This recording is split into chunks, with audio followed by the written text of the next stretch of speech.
Praise the lord. ఈ రోజున దేవుని యొక్క పరిశుద్ధ ఉపవాస వాక్య ధ్యానమునకు ప్రతి ఒక్కరికి మన ప్రభు పేరట ప్రైజ్ ద లార్డ్.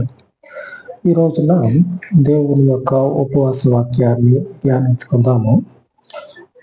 మీకున్నటువంటి ప్రార్థన అవసరతలని మాకు పంపించినట్లయితే మీ ప్రార్థన అవసరతల గురించి ప్రార్థించడం జరుగుతుంది. అలాగనే మీ జీవితాల్లో దేవుడు మీకు మేలులు చేసినట్లయితే వాట్సాప్ నంబరే ఉంటుంది. వాట్సాప్ నంబర్ ఉంది ఈ సోషల్ మీడియాలోనే.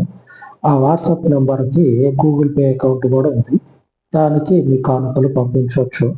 అలాగనే మీకున్నటువంటి ప్రతి అవసరతను మాతో పంచుకున్నట్లయితే మీ గురించి తప్పక ఏదో ఒక మాట చెప్పేసి, మీరు డబ్బులు ఇవ్వకపోయినా, మీరు కానుక ఇవ్వకపోయినా సరే, ఏదో ఒక మాట చెప్పేసి ఏదో చెప్పాలి కదా అని కాదు, మీ ప్రార్థన అవసరతలని తెలియజేసినట్లయితే మీ గురించి మా అనుదిన ప్రార్థనలలో తప్పక ప్రార్థించడం జరుగుతుంది. ఇకపోతే ఈ రోజున వాక్యాన్ని ధ్యానించుకుందాము.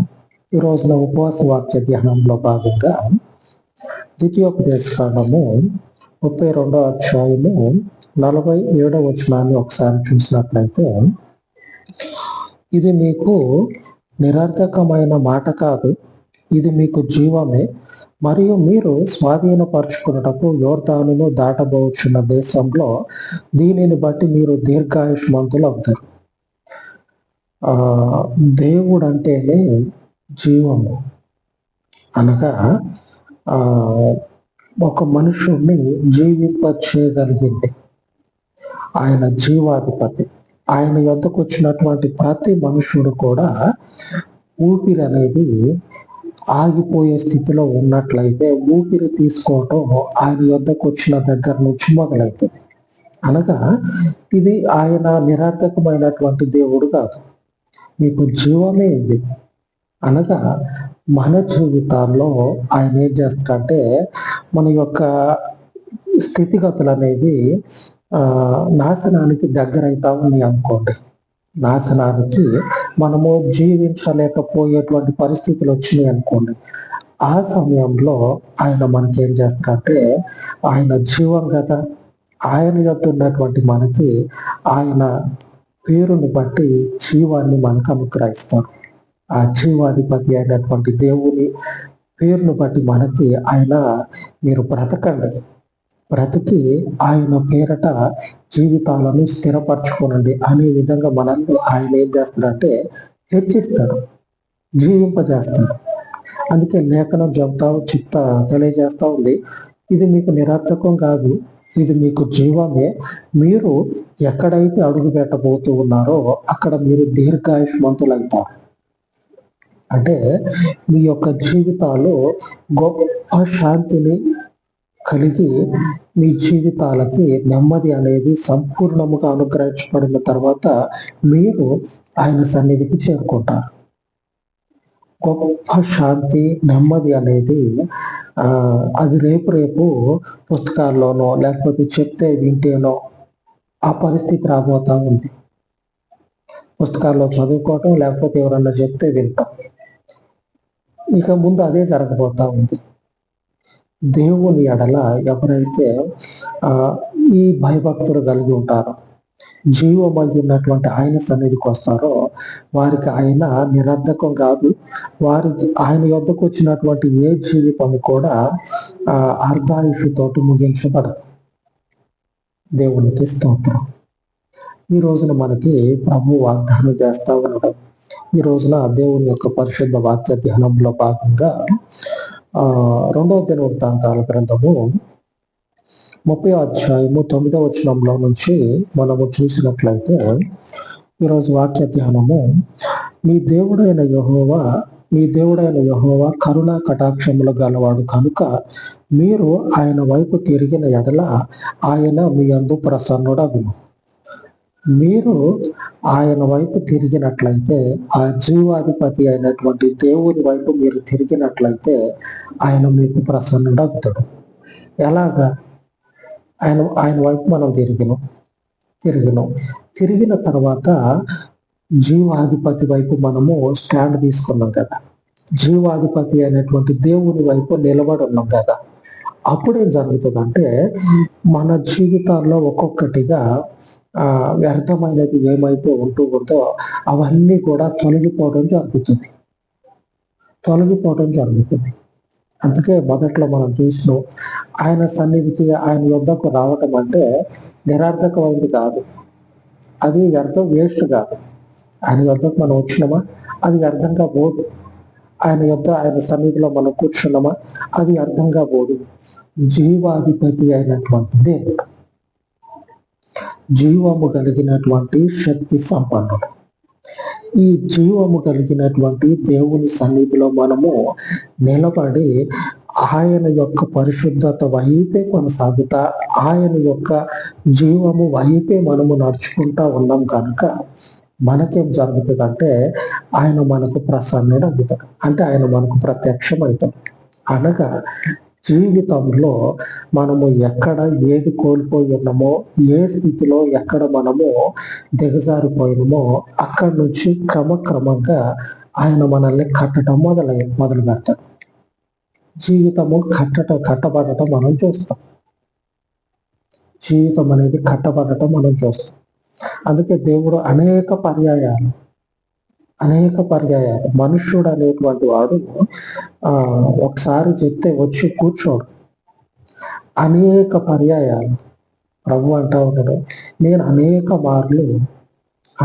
మార్లు మిమ్మల్ని చేర్చుకుందామని చూస్తే మీరేమైతా ఉన్నారంటే జీవాధిపతి అయినటువంటి నన్ను విసర్జించి జీవము కానటువంటిది, అంటే అల్పకాలము వ్యర్థమైనది ఏదైతే ఉంటుందో దానిని మీరు కలిగి జీవిస్తూ ఆయనకు దూరంగా ఉన్నారు. కాబట్టి జీవితాలు అనేవి అట్లాగా ఎండిపోయినటువంటి చెట్టులాగా అయిపోతా ఉంది. ఎండిపోయిన చెట్టులాగా ఎప్పుడైతుందంటే జీవము కలిగినటువంటి దేవుని యొద్దకు రాక ఆయనకు దూరంగా నిలబడినటువంటి జీవితాల్లో ఇటువంటి పరిస్థితులు అనేవి మనం చూస్తాం. ఇటువంటి పరిస్థితులు అనేవి మనకు ఎదురుపడతాయి. ఎందుకు వచ్చిందేమో, పోయిందేముంది, ఆయన యొద్దకు పోయి ఆయన సన్నిధిలో కూర్చోవటం వల్ల వచ్చినటువంటి నష్టం ఏముంది? పైగా లేఖనం సెలవిచ్చినట్లు మీరు దీర్ఘాయుష్మంతులు అవటమే కాకుండా అక్కడ కూర్చుంటే జీవాన్ని పొందుకుంటారు మీరు. ఎందుకు అక్కడ వ్యర్థమైనటువంటి దానిని అనుసరించి మనకు అవసరం అక్కడకు రానటువంటిది ఏదైతే ఉంటుందో దానినే జీవిత పరమావధిగా పెట్టుకొని, దానినే మన ఉనికిగా పెట్టుకొని, అది లేకపోతే నేను లేను, అది ఉంటేనే నా కాలు చేయాడుతుంది, ఇంత ఇదిగా మనము ఆ లోకంలో కలిసి తిరగటం వల్ల ఏం వరుగుతుంది? ప్రయోజనం ఏమన్నా ఉందా?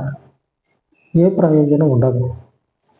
ఆయన వైపు మీరు తిరిగితే, జీవాధిపతి అయినటువంటి దేవుని వైపు మీరు తిరిగితే ఆయన మనకు ప్రత్యక్షం అవుతాడు. అంటే మనం తిరిగినప్పుడు ప్రత్యక్షమైందా? ఆ జీవితానికి ఆ ఎండిపోయి ఇక రేపో మాపో మొత్తం నశించేటువంటి జీవితానికి చిగురు అనేది పెట్టడం జరుగుతుంది. ఆ జీవితంలో ఒకనొక ఆశ అనేది దేవుడు ఏర్పాటు చేస్తాడు. ఇంకా క్రమక్రమంగా ఆ యొక్క జీవితం అనేది ఏమవుతుందంటే ఫలించడం మొదలు పెడుతుంది. ఆయన ప్రసన్నుడు అవ్వటం అంటే ఇదే. ఆమె దేవుని యొక్క సజీవమైనటువంటి నామంలో ఉన్నటువంటి ప్రతి ఒక్కరికి కూడా దేవుని వాక్యము సెలవిస్తా ఉంది. ఆయన మాత్రమే సజీవుడగినటువంటి దేవుడు. ఆయన అనేక మార్లు చేర్చుకోవడానికి సిద్ధంగా ఉన్నాడు. నేను అటే పోతా అని చెప్పనని చివరి వరకు అదే పాట పాడితే, చివరి వరకు అదే స్థితిని కొనసాగిస్తే దేవుడు కూడా ఏమి చేయలేడు. ఆయన మనకు ప్రసన్నుడు కావాలంటే, ఆయన మనకు ప్రత్యక్షం కావాలంటే మొదట మనం తిరగాలి ఆయన వైపు. లేఖనం చెప్తాము, ఆయన వైపు మనం తిరగాల. మీరు నిరర్థకమైనటువంటి వ్యర్థమైనటువంటి దాని దగ్గరికి రాలి. జీవాధిపతి అయినటువంటి దేవుని యొద్దకు వచ్చి ఎన్నిసార్లు మనం దూరం పోయినా సరే అన్నిసార్లు చేర్చుకునేటువంటి దేవుని యొద్ద నిలబడదు. మొట్టమొదటిసారి పోతేనే పోండ్రా బయటికి పోండ్రా ఇట్లా గంటల ఎన్నో మాటలు దేవుడు చేర్చుకోవాలని చూస్తా ఉన్నాడంట. మత్తయి సువార్త 23వ అధ్యాయము 37వ వచనం, యెరూషలేమా ప్రవక్తలను చంపుచును, నీ యొద్దకు పంపబడిన వారిని రాళ్లతో కొట్టుచును ఉండుదానా, కోడి తన పిల్లలను రెక్కల క్రిందికి ఎలాగూ చేర్చుకొనునో అలాగే నేనును నీ పిల్లలను ఎన్నో మార్లు చేర్చుకొనవలనని వింటిని కానీ మీరు వాళ్ళకపోతీరు. అంటే దేవుడు ప్రతిసారి కూడా వాక్యము మనకు ఎదురుపడ్డదా తప్పించుకొని పోవటం. ఎన్నిసార్లు ఎదురుపడ్డది. దేవుని మనుషుడు ఎదురుపడ్డా ఆ టయానికి ఆయన వస్తాడని తెలిస్తే అదే టయానికి మన యొక్క పని ఏదైతే ఉంటుందో అప్పటికి ఆఫ్ చేసుకుంటాం. ఎందుకంటే ఆ టయానికి పోతే మన దైవజనుడు ఎదురుపడతాడు. ఎందుకంటే వచ్చిన తలనొప్పి ఎందుకు, నేనే పాపం ఉంటే అయిపోయింది అని ఇట్లాగా ఎన్నో మాటలు దేవుని సన్నిధికి చేర్చుకోవాలని చూసినటువంటి ప్రతి ఒక్కరిని కూడా దేవుడు నేను త్రోసివేయట్లా, నేను వద్దంటలా, నేను ఎప్పటికీ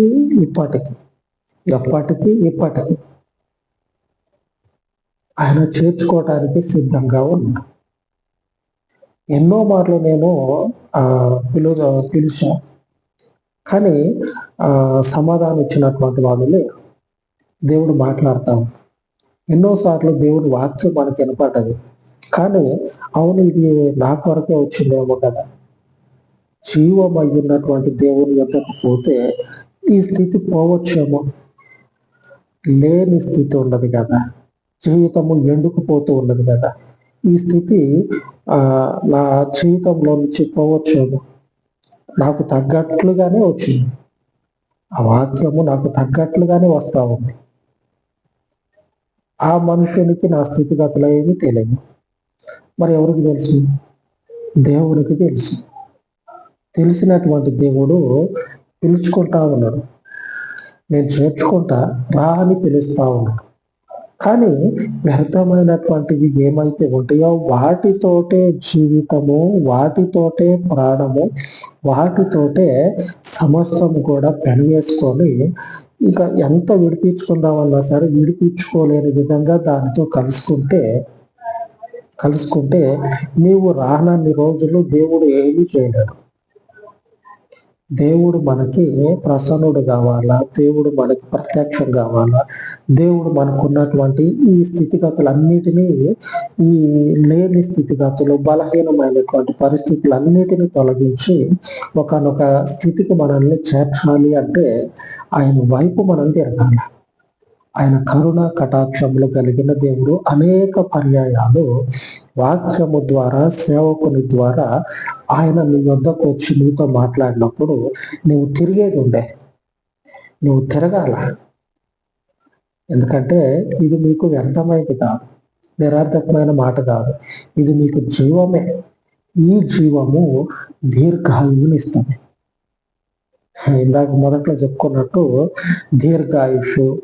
దీర్ఘాయుష్మంతుడు అనేటువంటి మాటలు వచ్చేటువంటి రోజుల్లో పుస్తకాల్లో చదువుకోవటమో లేకపోతే ఎవరన్నా చెప్తే వింటమో, అప్పుడెప్పుడో జరిగిపోయిందని చెప్పనని ఎవరో చెప్తే వింటమో, ఇట్లాంటి పరిస్థితులే మనకు ఎదురైతే కానీ నిజంగా ఆ స్థితి మనం అనుభవించలేము. అంత భయంకరంగా మారిపోతా ఉంది. ఆయన దీర్ఘాయుష్ని అనుగ్రహించేటువంటి దేవుడు. ఆ సర్వోన్నతుడైనటువంటి దేవుని వైపుగా తిరిగినట్లయితే ఆయన మనకు ప్రత్యక్షమవుతాడు. వెళ్ళగొట్టనటువంటి, వెళ్ళిపో అని చెప్పనని అననటువంటి, రండి అని పిలిచేటువంటి ఆ శక్తిమంతుడైనటువంటి దేవుని యొక్క కృపను అర్థం చేయవద్దు. ఆ కృపను కోల్పోయినవా ఇక జీవితం ఎన్నటికీ కూడా బాగుపడదు. బాగుపడతాం. మనం అనుకున్నది ఏదైతే ఉంటుందో అది జరగదు. మనం అనుకున్న దానికంటే ఎక్కువ చేయగలిగితే ఆ పరిశుద్ధుడైన దేవునికి అలాగే ఉపవసించి ప్రార్థించుకుందాం. సర్వోన్నతుడైన తండ్రి, మీ శ్రేష్టమైనటువంటి పాదముల చెంత ఉపవసించి ప్రార్థిస్తూ ఉండగా చెప్పబడినటువంటి వాక్యంలో తండ్రి, మీ పరలోకపు పరిశుద్ధమైన ఆత్మను అనుగ్రహించి ప్రతి ఒక్కరి హృదయాలను తాకి వాళ్ళ యొక్క ఆత్మలను తండ్రి మీ తట్టుగా తిప్పమని, బలహీనమయ్యండి ఇదిగో తండ్రి అసమాధానము చేత ఎండిపోయినటువంటి స్థితిలో ఉన్న ప్రతి ఆత్మకి, ప్రతి ఒక్క జీవితానికి మీ పరలోకపు జీవమును అనుగ్రహించి చిగురు పెట్టి అయ్యా వారి యొక్క జీవితాలు తండ్రి వృద్ధిలోకి వచ్చినట్లు పచ్చగా వారి జీవితాలను మార్చమని మహిమ కలిగినటువంటి మీ పాదముల యొక్క వేడుకొని చూడగా పరలోకపు కనికరం కలిగినటువంటి తండ్రి, మీ పరలోకపు నామమును బట్టి ఈ ఉపవాస విన్నపాలన్నిటిని కూడా దీవించి ఆశీర్వాదకరంగా మార్చమని మీ సర్వోన్నతమైన నామం నాకు నాయన ఈ ఉపవాస విన్నపాలన్నిటిని కూడా ప్రభువైన యేసుక్రీస్తు శక్తి కలిగిన నామంలో ప్రార్థించి వేడుకొని చూడాలి తండ్రి. ఆమేన్, ఆమేన్. సర్వోన్నతుడైన మన దేవుని కృప నిత్యము మనకు తోడై ఉండి మనలను నడిపించును గాక. ఆమేన్, ఆమేన్.